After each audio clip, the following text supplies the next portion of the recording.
मित्रांनो, ओमनी हवी होती आणि ती पण 7 सीटर मध्ये पाहिजे होती, तर घेऊन आलेले तुमच्यासाठी पेट्रोल प्लस सीएनजी मध्ये ओमनी. त्यानंतर डिझेल मध्ये स्विफ्ट सुद्धा उपलब्ध आहे. नंतर तुम्हाला पेट्रोल इंजिन मध्ये पाहिजे असेल ती सुद्धा तुम्हाला भेटून जाईल. नीलम मॅडम, मार्केटमध्ये बेस्ट चालणारे कार तुम्ही घेऊन आलेले आहेत, तर आपल्या व्यवस्था एकदम बजेट प्राइस मध्ये पाहिजे. नमस्कार मॅडम, मित्रांसाठी आपल्या आणलेली आहे स्विफ्ट. ही आहे 2012 ची पेट्रोल मध्ये VX आहे, Okay, second ma'am. Top variant मध्ये गाडी. नीलम मॅडम, एकदम बेस्ट प्राइस मध्ये आपल्या व्यवस्था स्विफ्ट देऊन टाक. आणि आपण ह्याची किंमत 2,90,000 ठेवली आहे. ओके. त्याच्यामध्ये पण मानसन्मान होईल. गाडीचं इंटेरियर तुम्ही बघू शकता, कुशन कव्हर आहेत, गाडीमध्ये AC आहे, पॉवर विंडो, पॉवर स्टेअरिंग आहे. ओके.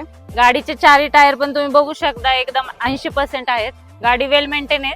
ओमनीची डील कशी देत आहे मॅम? मॅम, आपण व्ह्युअर साठी ओमनी खूप नाही का लो बजेट मध्ये आणलेली आहे. बरं. 2018 ची गाडी आहे, पेट्रोल CNG कंपनी फिटेड आहे. Okay ma'am. आणि ह्याची प्राइस आपण व्ह्युअर साठी ठेवली आहे 2,80,000. त्याच्यामध्ये पण त्यांचा मानसन्मान होईल. गाडीचं इंटेरियर बघू शकता, एकदम कुशन कव्हर आताच बसवलेले आहेत. ओके. आणि गाडी वेल मेंटेन आहे. गाडीमध्ये घेऊन तुम्हाला काही काम करायची गरज नाहीये. चालेल. ह्याच्यामध्ये थोडा मान सन्मान आपल्या व्यवस्था करून देऊ ना आपण. डिझेल मध्ये ही स्विफ्ट आणलेली 2014 ची फर्स्ट ओनर मध्ये VD आहे. ह्याची प्राइस आपण ठेवलेली आहे 4,50,000. तर आपण ऑल महाराष्ट्रामध्ये लोन करून देऊ. तर मित्रांनो, यायचं असेल ना तर ओम मोटर्सला लवकरात लवकर व्हिजिट द्या. स्क्रीनवरती नंबर शो होत आहे, ह्या नंबरवरती कॉल करा आणि ह्या गाड्यांची डील फायनल करा.